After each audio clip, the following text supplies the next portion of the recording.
Welcome back to The Buzz. It's Term 3, guys. And can I just say, this is our 10th episode. Woo! Okay. We love us. But seriously, how are the holidays? Pure fun, no notes. Me, I'm ready. Term 3, better watch out.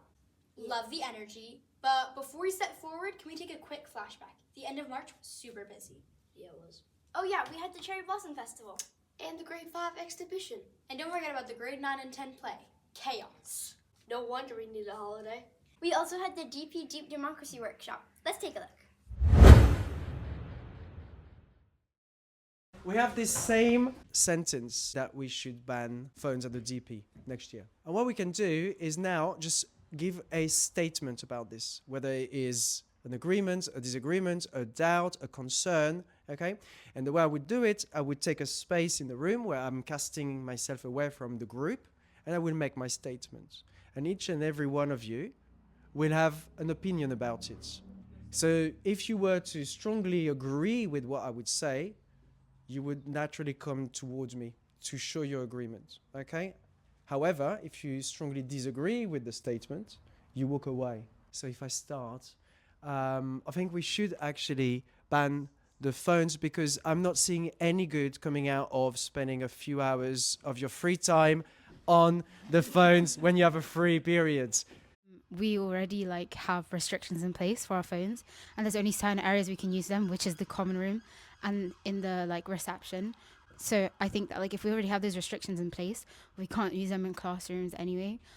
Totally banning them will actually be more distracting than having them in certain places. Oh, that's right, or a phone. Okay.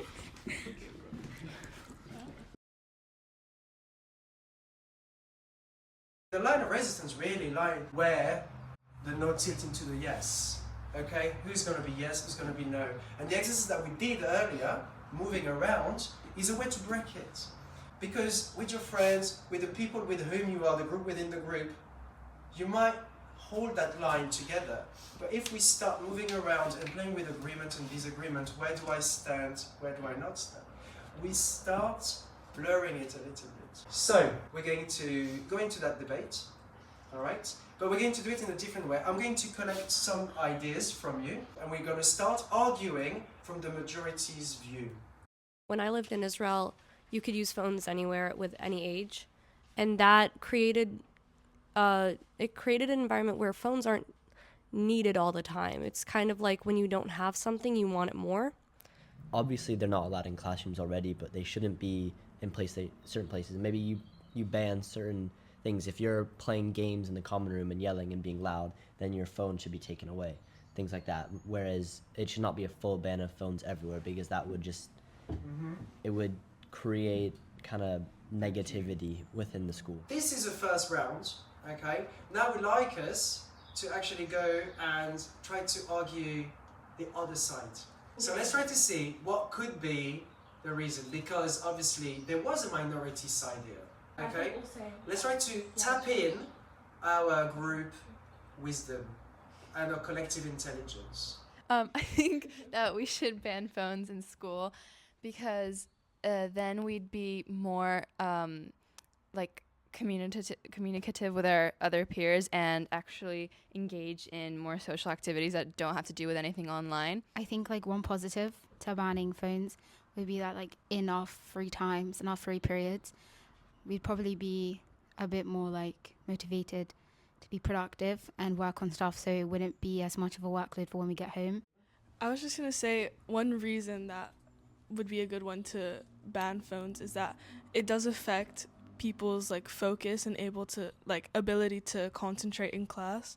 For example, if there's something on their phone that they're very interested in and engaged in, it could serve as a distraction during class.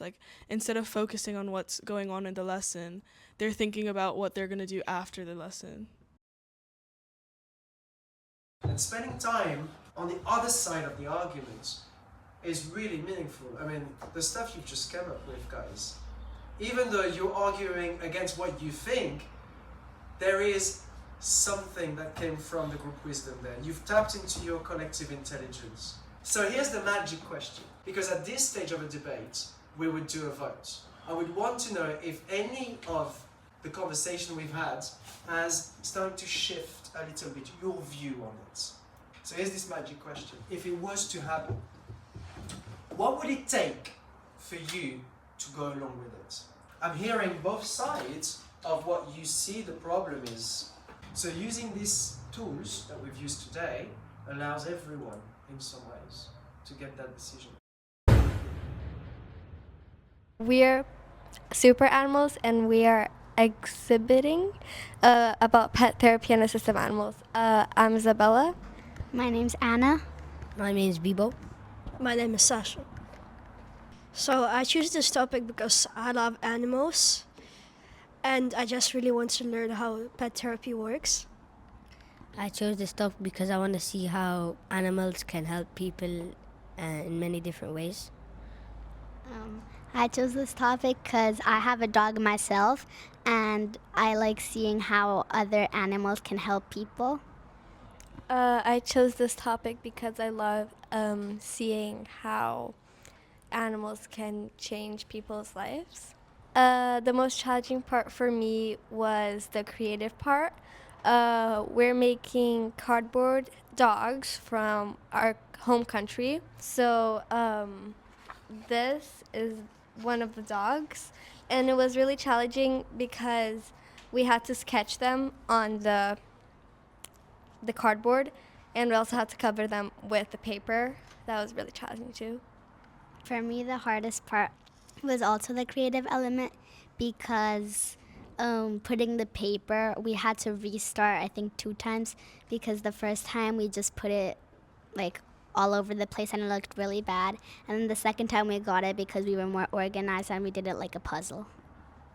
The most challenging part for me was the language part because we have to make a big book and it's pretty hard to like write a lot of things in your other language.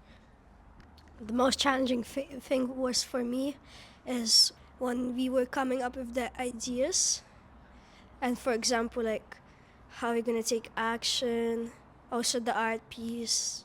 What I enjoyed the most was the research because it feels like more independent, and also I really like just finding out more things about my topic.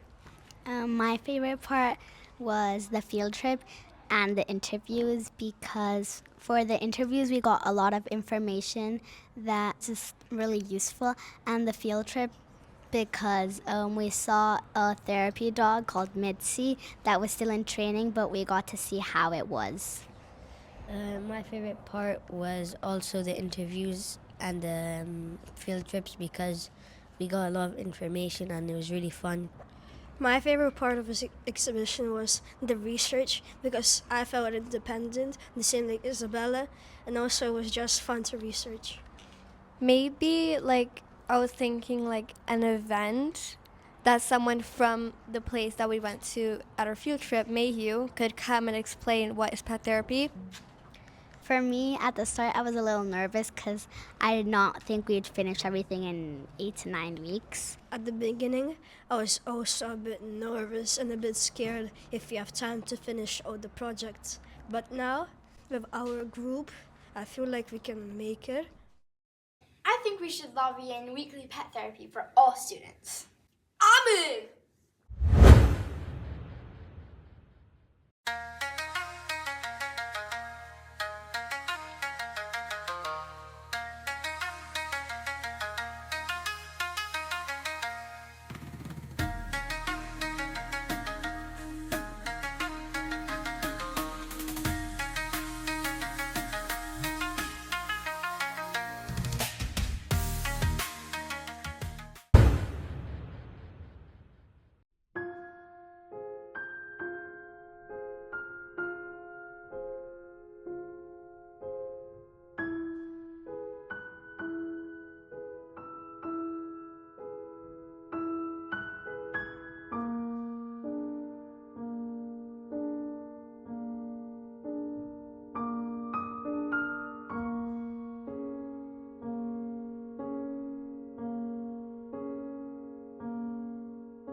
So much talent and creativity. Really glad we got to see all of it. And this term is only going to top it. Bold statement. I can't wait. This was The Buzz. Until next time.